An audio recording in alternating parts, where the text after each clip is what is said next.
Bien-aimés dans le Seigneur, Zamba Likolo, Apôtre Kelina Temo Koloba, vous serez mes témoins.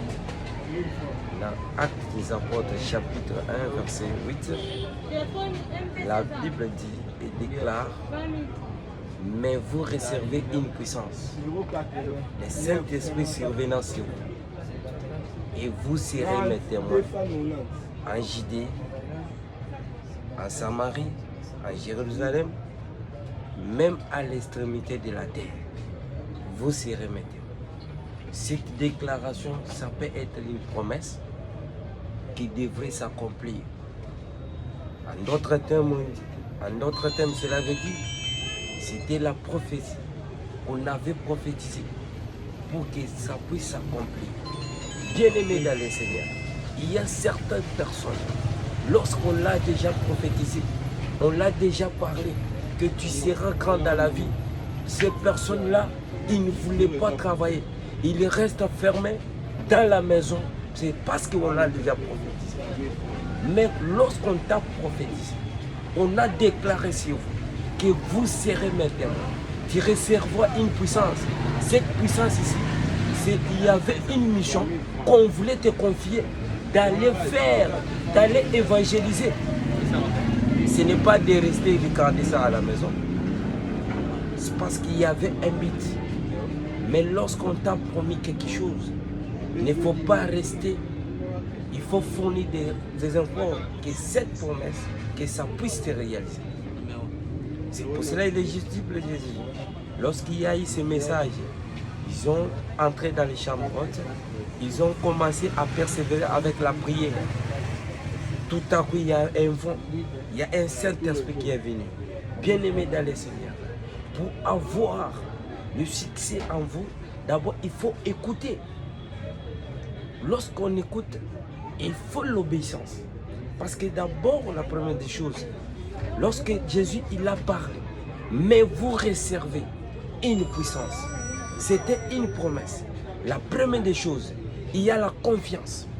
Lorsqu'on donne la confiance en Jésus, c'est par là la Bible déclare, en Jérémie 17, verset 7, que béni soit celui qui se confie de l'Éternel.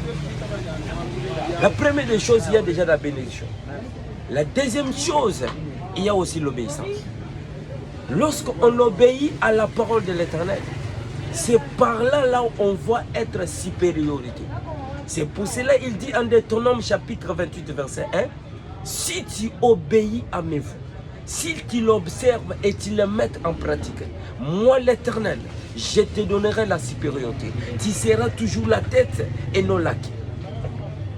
Il y a la confiance et l'obéissance.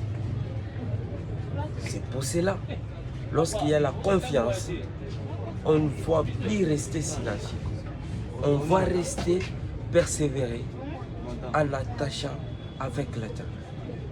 La deuxième chose, en Jean chapitre 15, du verset 1 à 2, la Bible déclare tout ceci. C'est Jésus lui-même qui parle et dit: je suis le vrai cep où mon Père vigneron. Tout sarme qui est en moi, qui ne porte pas le fruit, sera retranché.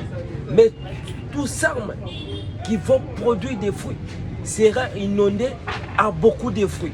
Cela veut dire quoi? En tant que chrétien, nous sommes les sarmes de Jésus. Notre objectif, c'est de gagner les âmes pour l'amener devant le Christ. C'est pour cela qu'il dit: allez, faites-le toutes les nations, mes disciples. Faites toutes les nations, mes disciples. C'est notre devoir. C'est pour cela, cette puissance que vous recevez, c'est pour une mission quelconque que l'Éternel il vous a confiée.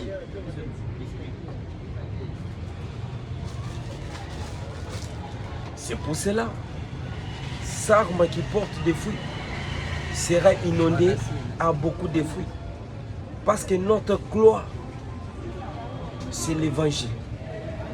Notre succès, notre devoir, c'est faire l'évangile. Allez, allez.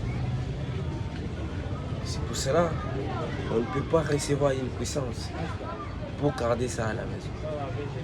On va faire en sorte qu'elle ait faire l'évangile. Pour Christ, merci.